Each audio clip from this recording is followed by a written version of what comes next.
everyone, and welcome to another edition of Paul's Cinema Picks of the Week. I am your host, Brantford's film enthusiast, Paul Westbrook. Yeah, I always like showing off the shirt here. And last week we talked about Nightmare on Elm Street movies. So today I only felt it would be fitting if we discuss the Friday the 13th movies instead. So you have Freddy and then you have Jason. In 1979-1980, a young director named Sean S. Cunningham came up with the movie about kids at a summer camp. And at the summer camp, which is named Crystal Lake. And they came up with the idea for this little movie called Friday the 13th. And basically the premise being a campsite with all these camp counselors, and the camp counselors getting killed one by one, and so on and so forth. So the idea started off as something very simple, and as it went on, it became, like Nightmare on Elm Street, a pop culture phenomenon. And the main character, Jason Voorhees, actually became himself a pop culture phenomenon, because people wanted to get the mask, they wanted to get the memorabilia and all the stuff from Friday the 13th series. And, believe it or not, the first movie made some careers. For instance, you had Kevin Bacon, who was in that movie. And Kevin Bacon actually became a big star, probably as a result of his involvement in Friday the 13th. And thus, as time went on, they went to 2 and 3. 3 was my favorite because it was more of a 3D type thing, and I just liked the way it looked, and it really introduced the classic Jason look, as I'll explain as we go along. So right now, I'm going to take a quick drink, and we'll get to the films. Okay. And this one here started off with Friday the 13th, the original film. And the original film, this one is the uncut version. And the uncut version at least has some scenes that were not previously in the earlier release. So you get about 6 or 7 minutes or so of added stuff. But more or less the story is about these camp counselors that go to this summer camp, and the camp had a reputation because of the fact that a young boy named Jason Voorhees had drowned there some years ago. And the camp counselors, they don't know this. They hear some of the information from a local nut named Crazy Ralph, who I think is one of the funniest characters in the entire film, because he says, "Doomed, you're all doomed." And as a result, these kids go up, they more or less meet death in the form of getting killed one by one, and so forth, until there's a final girl in the movie, and she, in the end, one of the classic scenes, which is the end of the film, is where she's in a boat, and then there's the calmness of the water, and then all of a sudden a figure pops up from out of the water, grabs her and pulls her down, but of course it's just a dream, or so you think. The other memorable character in this is Mrs. Voorhees, is played by a character actress named Betsy Palmer, who she said originally she wasn't going to do it, and she thought the whole script was crap when she first read it, but upon reading it and getting more of an interest in it, and she needed a new car, so she decided to do this so she could make enough money to buy a car. Kevin Bacon, like I said, he's in it. He's one of the young counselors that are up there, and his death is really interesting. He's laying in a bed, and all of a sudden, I think it was a spear or something of that, like, goes through his neck or something like that, if I remember correctly. It's been a while since I've seen it, so yeah, it's one of the legendary films of its time, and it started a whole series of films which kept going and going and going, and hear next year they're going to be coming out with yet another one. So you have to bear with the filmmakers as they go along, and you'll see that they'll make another Friday the 13th. Like we really need one, right, Seth? Yeah. Anyway, here's the set that I got here now. And like I said, this set here has the original Friday the 13th, the theatrical cut, and you got Friday the 13th Part 2, which continues off from the original one. It says, just when you thought it was safe to go back to camp, here's even more heart-pounding terror. And it takes place 5 years after the original killing. And it introduces you to the character Jason. So Jason doesn't have his trademark hockey mask yet. He wears his like paper bag or sort of thing over his head or something like that. He goes around doing the killings. Like, there's really not really a lot to tell about Friday the 13th, other than the fact that it's just a series of counselors going up, and the formula becomes repetitive after a while. But they're always fun to watch. And if you enjoy movies, you know, people just going to these summer camps, you know, the counselors having sex or whatnot, when they're not supposed to be doing. And it was these movies that actually prompted the rules that were explained in the movie Scream. You know, don't have sex because you'll end up dead. So, sort of like that idea too. But yeah, Friday the 13th Part 2 introduced you to Jason Voorhees. Friday the 13th Part 3 was the one where he gets his trademark hockey mask. And again, it's more or less these kids who didn't learn from the last time, or these are new kids that go up, and they didn't learn about from when they hear about the last kids that were there getting killed, and then they go up and this Friday the 13th Part 3, by the way, was in 3D, so you get to see it in three-dimensional aspect as well. And Friday the 13th 4 introduces us to the character Tommy Jarvis. He's the young kid that loves horror movies, and then when Jason confronts him and his sister, Tommy is the one that has to face off with him. And I'm not going to really say what happens too much, but you know what to expect out of a movie like that. Friday the 13th Part 5, A New Beginning. And this one actually was somewhat disappointing because I don't really want to say because it's a twist, and I don't really want to get into the twist part of it. But yes, Jason's in it, but it's not what it seems, and you have to watch the movie to find out what I'm talking about. And Part 6 is the return of Jason officially. Jason lives because then Tommy Jarvis has to face off with him one more time. But more or less, a lot of these movies are the same type of movie. You get people going up to a camp, engaging in inappropriate practices, and getting killed. That's how a Friday the 13th movie usually is. It's like somebody getting killed. It's almost formulaic. Friday the 13th Part 7 I thought was very interesting because in Part 7 we're introduced to a new character. And the new character, she has telekinetic abilities. Her name's Tina. And it says in here, she can see the future and levitate objects. And her doctor, he knows what her telekinesis can do, but he's basically an exploit artist, so he's out there just to exploit her for what she's able to do. And it's sort of like Carrie meets Jason. You could picture a movie like that, then that's what it would. This one would be. And Part 8 takes Jason away from Crystal Lake, and he goes to Manhattan. And a lot of the killings take place in downtown New York.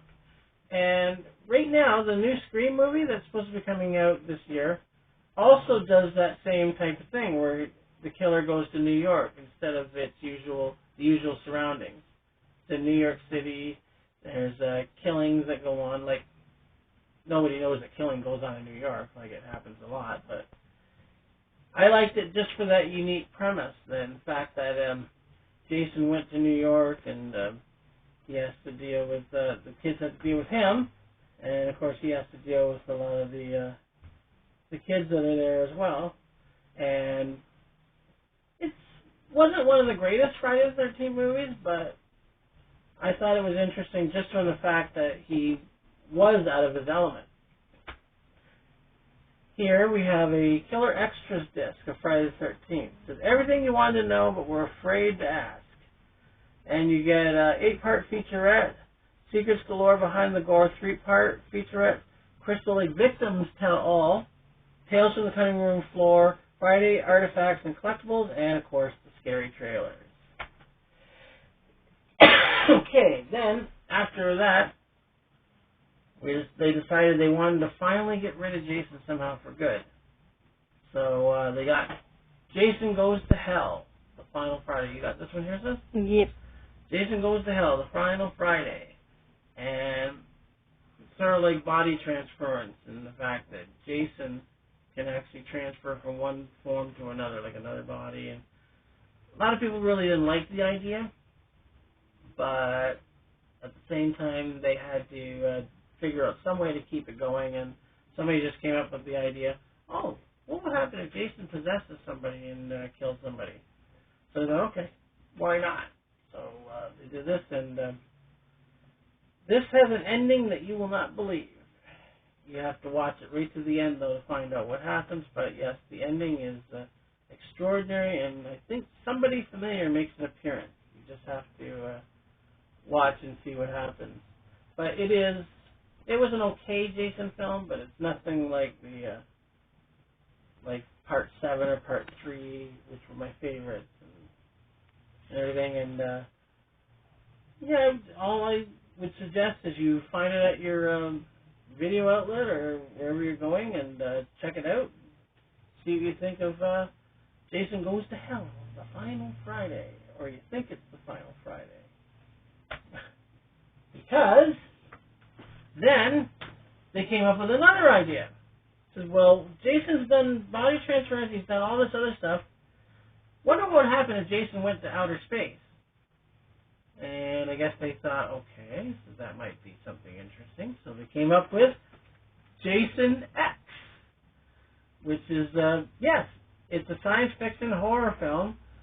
And Jason is in the year 2455. And, of course, the students are on a routine training mission and going through space, and then somebody actually brings Jason, like, frozen, and he's in this one room, and all of a sudden he comes back to life, and he does his killings. Even gets a new mask in this one. As you can tell, it's more of a futuristic type mask as opposed to the classic mask he wore. And I liked it because I like science fiction, I like horror. I'm not sure what anybody else thought of it, but it's, for an idea, it was innovative. Let's just put it this way, but I don't think it did very good at the box office. However, it did have an audience. People did watch it, and they certainly enjoyed the idea of Jason in space. So here it is for you in all its glory. After that, there was a dream match for years. Everybody had seen all the Jason movies, right? And they said, well, what would happen if Jason fought Freddy Krueger? You know, from the Elm Street, because we were talking about that last week, and I know I forgot to mention this movie, so I'm mentioning it today. But they wrote about, I think, 4 or 5 drafts for this film to see what would be concrete, what would be the last result. And they came up with Freddy versus Jason, which had Robert Englund return. And the only drawback I had to this is it didn't have Kane Hodder. It had a different guy that played the part of Jason. However, you don't see him in the mask anyway, so it's like it's Jason and Freddy. But it would have been nice to have Kane Hodder, and he really wanted to do the role of Jason for this one, but the producers, I guess, said they were going with a different interpretation this time, or a different actor to play the role. So yeah, here you got Freddy. He encounters Jason, and Freddy more or less wants to use Jason as a killing machine, so that way these kids, these Elm Street kids, will be weakened enough, and he can bring them back to life, or bring them back into the real world and whatnot. But something happens, and then yes, you do get the ultimate battle between Freddy and Jason at the end.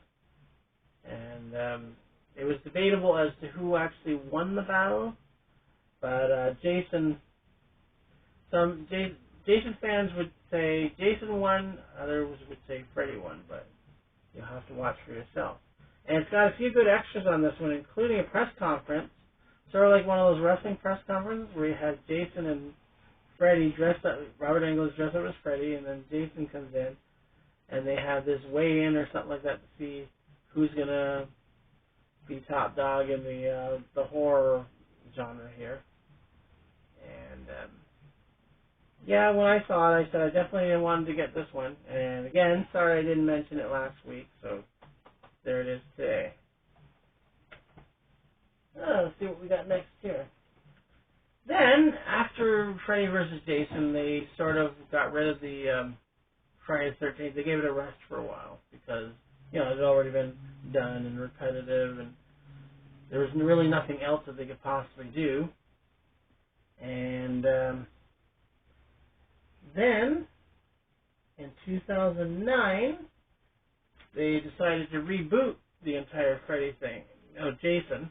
They decided to reboot Jason and took away some of the elements of what made him like a supernatural thing, more like the killer that he was almost in the first 2 or 3 films.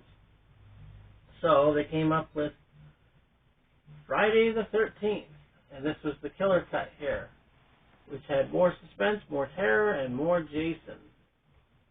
And again, it's like back to the roots of what the first movie was, where the kids are in Crystal Lake, and Jason's the main killer that goes around killing everybody. So they took away the elements of the fact that it was his mom that was the original killer of the first movie. Yes.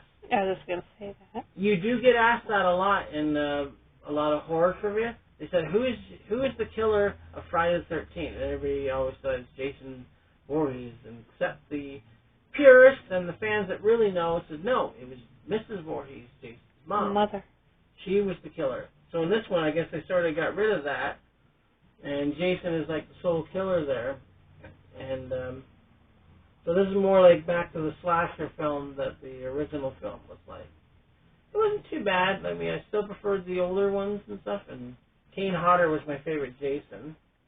And he's supposed to be at Niagara Falls Comic-Con this year, I heard. So hopefully I get to meet him. So it'll be like Paul Westbrook meets Jason Voorhees. That would be great. And yes, the killer cut here, I got that. I had the original theater cut, but I decided to get the killer cut because it had more of the scenes in it. And I really enjoyed Jason's film.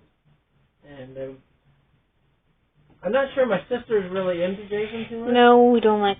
But she likes Freddy. Yeah. She likes Freddy. She didn't like Jason too much. And I don't like the first 4 Freddys. What was that? I don't like the first 4 Freddys. First 4. After that, you felt that they went overboard. Yeah. Even though it was Robert Englund, they still went a little. I like the remake as well.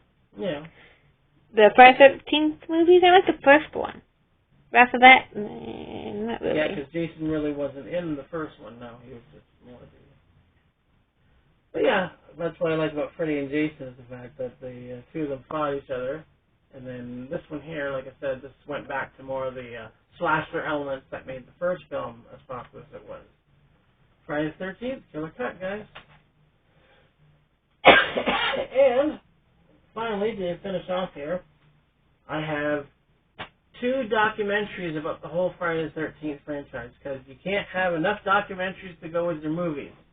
So here we got this one called His Name Was Jason, and it's 30 years of Friday the 13th, 2 discs, and you cover most of the Friday the 13th stuff too. You get The Man Behind the Mask, the final cuts, Dragged from the Lake, from script to screen, the Camp Crystal Lake Survival Guide, which you gotta have. Everybody's gotta have a survival guide if you're out in the woods, so that way you don't get killed by some mask-wielding maniac, masked with an axe-wielding maniac.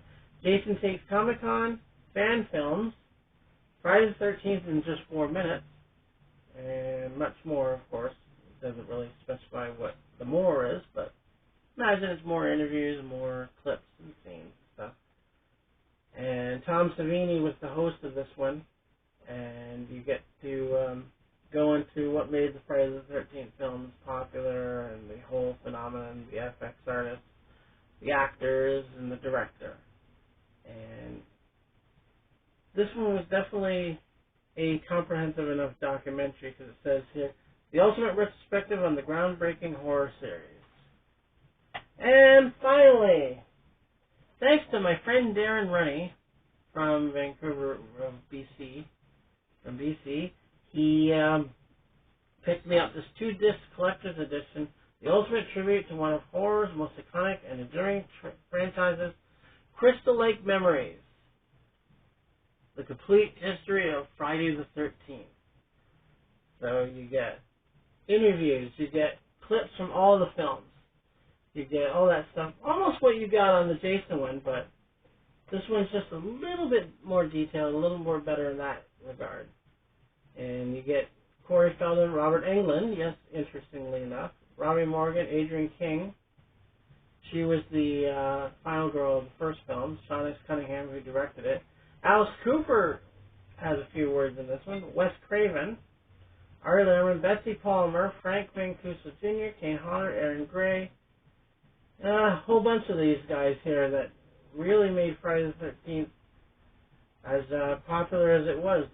And to think that something like this just started as a small little slasher film, and it turned into this really big series and phenomenon. But Friday the 13th, as the same as Elm Street, was popular in its own right, and a lot of people certainly went to the video store, so they proved that by renting the tapes and the discs that they do now.